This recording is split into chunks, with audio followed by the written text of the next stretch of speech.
We are roughly 2 years into this grand experiment of a single management team serving 2 commissions, and I couldn't be more proud of the results. It's really allowed us to do things that we couldn't have done individually as commissions. So we've come together under one team with a common purpose to serve Alberta wheat and barley farmers. We've realized some financial savings of about $410,000 this year, which is great. And even more important to myself, the financial savings we were expecting, but it's a synergy and the initiative that the staff has been taking by working together, that has been very, very good. We can have staff that can do a good job for us, wheat and barley. So I think that it's really important that we keep moving together in the future. The Alberta Wheat Commission and Alberta Barley have a long history of collaborating together on policy issues, and we see this as a benefit to amplify our voice for policy advocacy and also to maximize our resources. And since the election, Alberta Wheat and Alberta Barley have built very strong relationships with the incoming government. Team Alberta together was one of the first stakeholder groups, if not the first, to meet with our new Agricultural Minister, Devin Durishan, together with Alberta Canola and Alberta Pulse Growers, also allows us to maximize resources and to continue to build on the successful model of working together on policy issues. Policy is one that we can do is together more as a commission.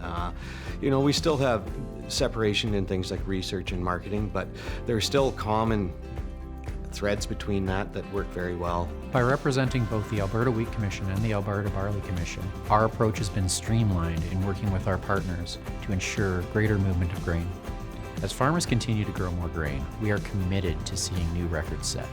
Our hard work is paying off. Over the last year, we've seen a record movement of over 54 million metric tons of grain.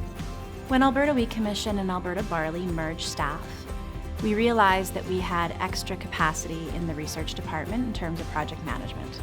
This allowed us to convert a project management position into a producer-facing agronomy extension position. To have an in-house, unbiased agronomist working out of the Alberta Wheat and Barley Commission office, you can talk to him and ask him questions, and I think that it's really good to have an unbiased person give you honest answers, and that's why we hired our agronomist to work for us. Alberta Barley played a key role in restructuring the Barley Council of Canada. We led a process in conjunction with Manitoba and Saskatchewan provincial commissions in developing a value-based membership funding model that creates value from the producers to the end-use customer. We have a team behind us that can react quickly to put out information or to solve problems or to advocate on behalf of farmers on a particular issue.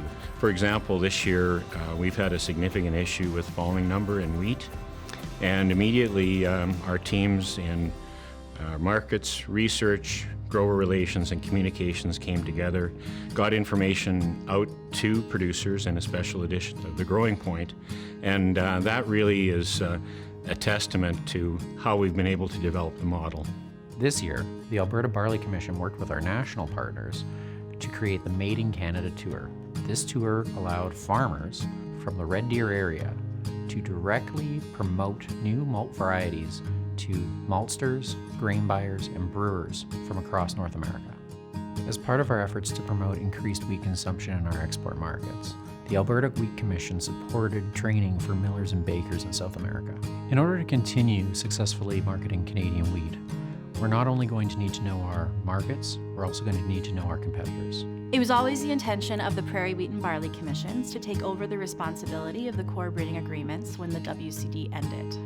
We are currently in negotiation with all of the public breeding institutions across Western Canada, and as of January 2020, we will sign our first agreement.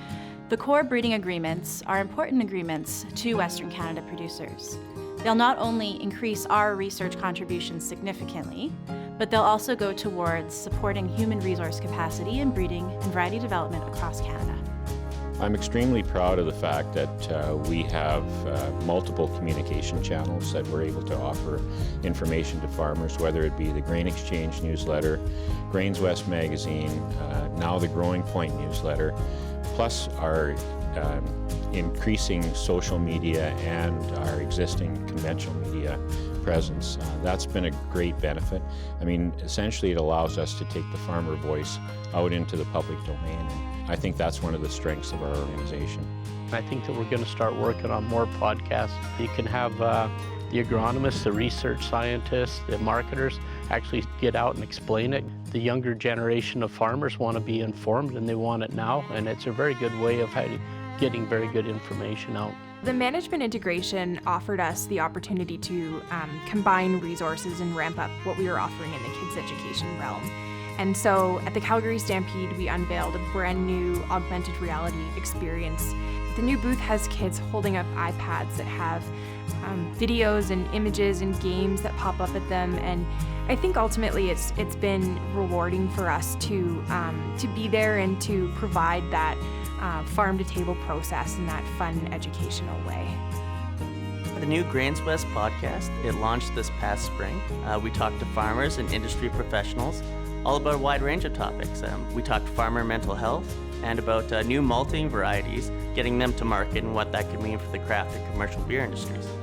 Our extension program revolves around providing agronomic information to farmers so that they can improve their production and their marketing of their crops. In addition, the extension program provides information to growers about commission-funded research projects.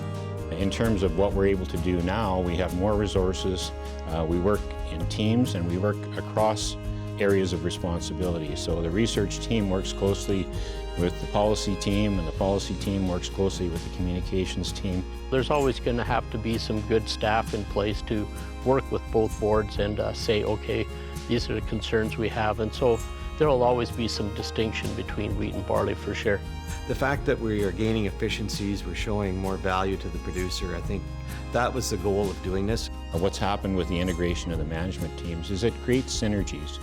That's what's really impressed me in terms of how we've been able to come together, and all at a reduced cost to the Alberta farmer.